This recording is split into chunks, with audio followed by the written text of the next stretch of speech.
gathering her courage to join a group heading to the cafeteria when a buzz of excitement swept through the classroom. Glancing towards the door, she saw why Jungkook stood in the doorway, his senior uniform immaculate, his presence commanding immediate attention. Her heart leapt, but the cold look he cast around the room made it sink just as quickly. When his eyes landed on her, they showed no recognition, no warmth, nothing to suggest they had any connections at all. Jeon Jungkook's son by name, her teacher greeted with evident surprise. "What brings you to the middle school division?" Principal Park asked me to deliver this to the new transfer student, he replied, formally holding up an envelope. "Academic placement evaluations." He walked directly to Ryan's desk, placed the envelope down without meeting her eyes, and turned to leave. "Thank you, son by name," Ryan said softly in Korean, hoping for some acknowledgement. Jungkook paused almost imperceptibly before continuing towards the door. "Do better with looking both ways before crossing streets, American," he said coldly, just loud enough for the entire class to hear. "Not all of us have time to play hero twice." A ripple of whispers and muffled laughter followed his exit, leaving Ryan with burning cheeks and the distinct feeling that whatever connection they had rekindled in the hospital had been firmly sowed. "Don't mind him," a girl with an Australian accent said, leaning over from the neighboring desk. "That's just Jeon Jungkook. He's basically royalty here.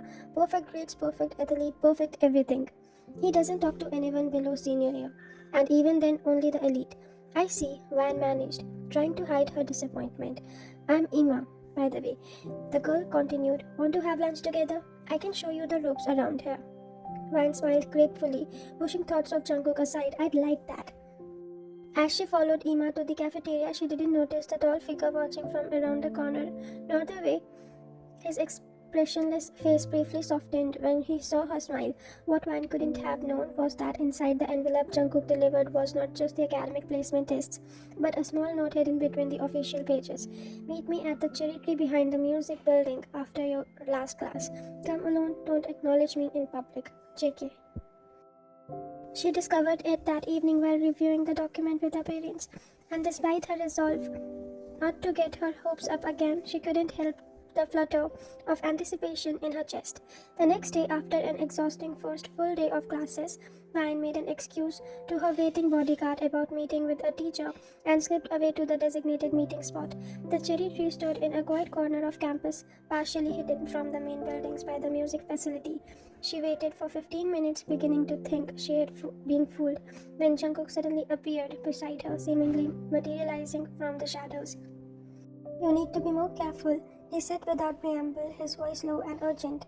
"You were followed here." I looked around in alarm. "I was. Not by anyone dangerous," he clarified. "By Seo Min Jae, 7th grade, Class A. He's been watching you all day," Ryan frowned. "How would you know that?" "You're in the senior building." Jungkook's expression remained impassive. "I have my ways. Is that why you wanted to meet? To tell me someone has a crush on me?" She couldn't keep the disappointment from her voice. His jaw tightened. "I wanted to establish ground rules. Now that you're here, against my better judgment, we need to be clear about how this works." What works? This." He gestured vaguely between them. "Situation, you being at my school, you being in my life again." Hope flickered in Ryan's chest. "So I am in your life?" Jungkook exhaled sharply. "That's exactly what I'm talking about. You can't do that. Look for hidden meanings, try to reconnect. To everyone at the school, including you, I need to be exactly what I appear to be. Cold, distant, and uninterested in a middle school transfer student." "But why?" Ryan pressed. "What are you really doing with Park Jae-yoon? I know you're investigating something." His hand shot out, covering her mouth gently but firmly. "Never say that name out loud on campus," he hissed, looking around with genuine alarm before removing his hand. "His son is the principal here. The walls have ears." Ryan's eyes widened. "I'm sorry, I didn't know that." "Exactly. You don't know anything about what you're going to be involved in," Jungkook said, running a hand through his perfectly styled hair, the first sign of the stress beneath his composed exterior. "That's why this has to stop. Go make normal friends. Focus on your studies." "Be a regular 12-year-old. I can't," she said simply. "Not when I know you're in trouble." "I'm not in trouble," he insisted. "I know exactly what I'm doing." "Then let me help," she pleaded. Jungkook studied her for a long moment, and she could almost see the battle happening within his eyes. Finally, he sighed. "If you really want to help me," he said slowly, "then play your part. Be exactly what everyone expects. the American transfer student adjusting to Korean life. Don't draw attention. Don't ask questions about me or the parks. And most importantly, act like I'm nothing to you but an arrogant senior who was rude on your first day. Van felt her heart sink. So you want me to ignore you? In public, yes, completely. His voice softened fractionally. It's the only way to keep you safe. Safe from what? She asked, instead of answering. Jungkook reached into his pocket and pulled out a small device no longer than a button, no larger than a button. Wear this, he said, pressing it into her palm. It looks like a decorative pin on your backpack. If you're ever in trouble, real trouble, press and 3 times quickly, I'll come. Van looked down at the tiny silver button shaped like a night shield, like night coming to my rescue. She asked, unable to help the reference to their childhood came. For the briefest moment, a ghost of a smile reached his lips. Something like that. Before she could say anything else, he stepped back. I need to go. Remember the rules. In school, we are strangers. He turned to leave, then paused. And Ryan, that boy Minche who's been watching you, stay away from him. His father works for Park. With that cryptic warning, he disappeared among the trees, leaving Ryan with more questions than answers, and a small silver shield clutched in her hand. Over the next few weeks, Ryan did as Jungkook asked, playing the role of ordinary transferred student to perfection. She made the friends with Ima and a few other international students, excelled in her classes, and diligently attended her Korean language tutorials. Whenever she crossed paths with Jungkook in the hallway or cafeteria, she kept her eyes down, ignoring him as thoroughly as he ignored her. But she began to notice things, subtle patterns that painted a different picture than the one visible on the surface. The first incident occurred just 3 weeks into the semester. Van had been struggling with her locker combination when 3 girls from the Korean crack middle school approached, their smiles not reaching their eyes. When she, the tallest one, said in Korean that deliberately too fast and complex for Ryan beginner level.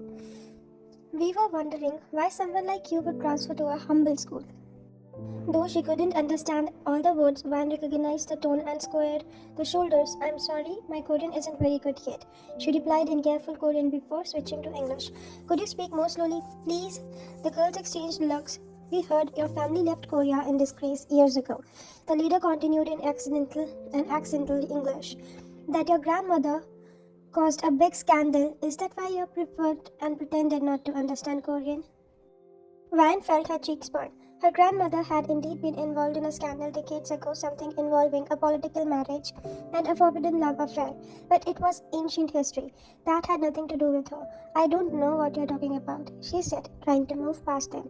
The girls blocked her path. Maybe in America, family honor doesn't matter. The second girl said with exaggerated innocence. But here in Korea, we remember these things. Van was formulating a response when a sharp voice cut through the tension. Is there a problem here? All 4 girls turned to see Jeon Mina, Jungkook's younger sister, standing nearby. Though only a year older than Ryan, Mina carried herself with the same commanding presence as her brother. Her uniform pristine, her long hair pulled back in a perfect ponytail. The 3 girls immediately bowed. Jeon Sanbeinim, the leader said respectfully, we were just welcoming the transferred student. Mina's eyes narrowed. It didn't look like a welcome to me. She turned to Ryan. Nancy, Mrs. Park is looking for you in the music room. Something about your orchestra placement. Though confused, she hadn't signed up for the orchestra when recognized the lifeline. Thank you, Sunbainim. I'll go right away. As she hurried away, she heard Mina addressing the 3 girls a rapid-fire Korean, her tone leaving no room for argument. Later that day, Ima told that her Jeon Mina was not only Jungkook's sister but also the top student of 8th grade and the daughter of school's biggest benefactor after the Park family. You're lucky, she stepped in. Ima remarked, those girls are from most traditional Korean families. They can make life miserable for outsiders. Ryan nodded, but something about timing of Mina's appearance struck her as too convenient. She hadn't met Jungkook's sister yet, hadn't even known she attended the same school. Yet somehow, she had appeared at exactly the right moment. The next day, Ryan noticed that the 3 girls avoided her completely, going so far as to change direction in the hallway when they saw her coming. And when she passed Jungkook in the courtyard that afternoon, she could have sworn she saw the faintest nod of approval before his face returned to its usual mask of indifference. Similar incidents continued throughout her first semester when a group of boys began making fun of her accent during Korean speech practices. They mysteriously received detention the next day of unrelated infractions. When her gym shoes disappeared before classes, they reappeared in her locker with no explanation, along with a small note that simply read, "Be more careful." In handwriting that she recognized from her cast, most tellingly, Seo Min-jae, the boy Jungkook had warned her about, approached her repeatedly during the first month, offering to show her around to help her with Korean studies. Each time Ryan politely declined, remembering Jungkook's warning. After a particularly persistent attempt in the library, Minjay didn't speak to her again. Ryan later overheard him telling friends that he had been wanted and warned to focus on his studies rather than chasing foreign girls. The pattern was clear. Someone was watching over her, dealing swiftly with everyone and anyone who might cause her discomfort or harm. Yet it all and at the start in a similar time. She and Jungkook never spoke directly again, maintaining their grade of mutual disinterest. Until the school festival in the late spring, the annual event was Seoul Academy's biggest tradition, with each class preparing performances or exhibits to showcase their talents. Wine's class had created an international food festival with students preparing dishes from their home countries. She had spent the morning helping serve her contribution, New York style cheesecakes, to a steady stream of visitors. By mid afternoon, she needed a break from the crowd and slipped away to a quiet courtyard to catch her breath. She was sitting on a bench beneath a blooming magnolia tree when a shadow fell across her. "You shouldn't be alone during the festival," Jungkook said quietly, not looking at her but a point somewhere over her head. "Too many outsiders on campus today." Vine's heart skipped at the sound of his voice, addressing her directly from the first time in months. "I just needed a moment of quiet," she replied, trying to sound casual. He nodded once, still not meeting her eyes. "You've done well," he said after a pause. "Following the rules. It hasn't been easy," she admitted. A ghost of a smile touched his lips. "I know." They stood in companionable silence for a moment, both pretending to look at the festival decorations rather than at each other. "Your sister has been kind to me," Ryan ventured, "though we have only spoken a few times." "Mina has always had better social skills than me," he replied, the fondness in his voice when speaking of his sister, the most emotion she had heard from him all semester. "Does she know?" Ryan asked carefully. "About what you're doing?" Jungkook's expressions shuddered immediately. "No, no one knows," he said flatly, "and it needs to stay away that way. Even from me," she praised. His eyes finally met hers, intense and conflicted. "Especially from you." Before she could respond, the sound of approaching voices made him step away. "Your friends are looking for you," he said, his mask of indifference sliding back into place. "Go back to the festival." As she stood to leave, he added quietly, "The cheesecakes was good. Reminded me of that dinner in New York." The reference to their childhood, to the Sunday brunches their families had shared at a small dine near Central Park, made her pause. "You remembered?" "I remember everything, Ryan," he said so softly she almost didn't hear him. Then louder in the cold tone he used, "Then other might be listening. Make sure your bodyguard knows where you are at all the times, man. We can't have the American high-risk getting lost on our campus." With that, he walked away, leaving Ryan to stare after him as Emma and her other friends rounded the corner, calling her name. The years passed in similar fashion. Ryan moved from middle school to high school, growing taller, more confident, her Korean becoming nearly fluent. Through it all, Jungkook remained her shadow protector, intervening slightly and silently whenever troubles arose, maintaining their public pretense of mutual disregard. Their direct interactions were rare, a brief exchange in an empty hallway here, a meaningful glance across the cafeteria there. But each time Ryan sensed the crack in his armor growing wider, the glimpses of the boy she had known becoming more frequent. By her second year of high school, Ryan had become a popular student in her own right, vice president of the International Student Council, lead violinist in the school orchestra, and top of her class in literature. No, she no longer needed protection from schoolyard bullies or cultural misunderstandings, but still she felt Jungkook's watchful presence, especially when representatives from Park Enterprise visited campus for career days or when Principal Park took special interest in promising students. The day Jungkook graduated was bittersweet. Ryan watched from the audience as he delivered the valedictorian address, his posture perfect, his words inspiring yet carefully measured.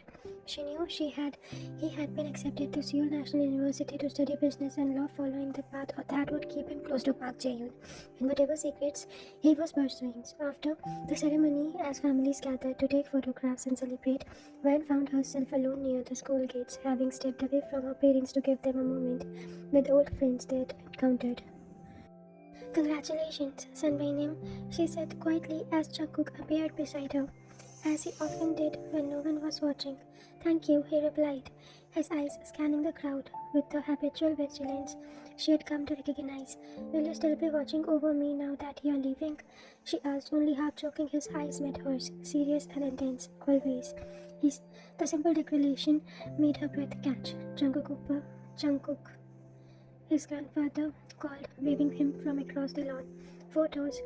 He gave her one last look, something unspoken in his eyes. "5 more years," he said quietly. "What? You have 5 more years to school. I'll be done with university by then." He hesitated, then added, "Be patient, Ryan. Some games take time to win." With that cryptic statement, he returned to his family, leaving Ryan to wonder exactly what game he was playing and what winning would mean for both of them. True to his words, even after graduation, evidence of Jungkook's vigilance continued to appear. When Ryan applied for a prestigious summer internship program, she was accepted immediately despite the rumors of fierce competition. When a visiting student from another school became too persistent in his attention towards her, he mysteriously transferred out mid-semester. Most tellingly, on the anniversary of her accident each year, she would find a small silver night charm waiting in her locker, a reminder of the promise made long ago and kept in secret all those years. As Van entered her final year of high school, she understood that somewhere beyond the protective walls of Seoul Academy, Jungkook was still fighting in his silent battles against Park Jae-yoon. Whatever secrets he was uncovering, whatever dangers he faced, he had chosen to face them alone, allowing her only the smallest glimpse into the true purpose. But she had grown from a naive 12-year-old who had followed him through the streets of Gangnam at 17. She was becoming a formidable ally in her own right, patient, observant, and determined to help the boy who had spent 5 years of a shadow guardian, whether he wanted to help or not. What Jungkook failed to realize was that in protecting her all these years, he had given her the greatest gift of all, time to prepare for the moment when their path would truly converge again. 5 years of watching and learning, 5 years of growing stronger, 5 years of loving him silently from distance, waiting for the day when the walls between them would finally fall.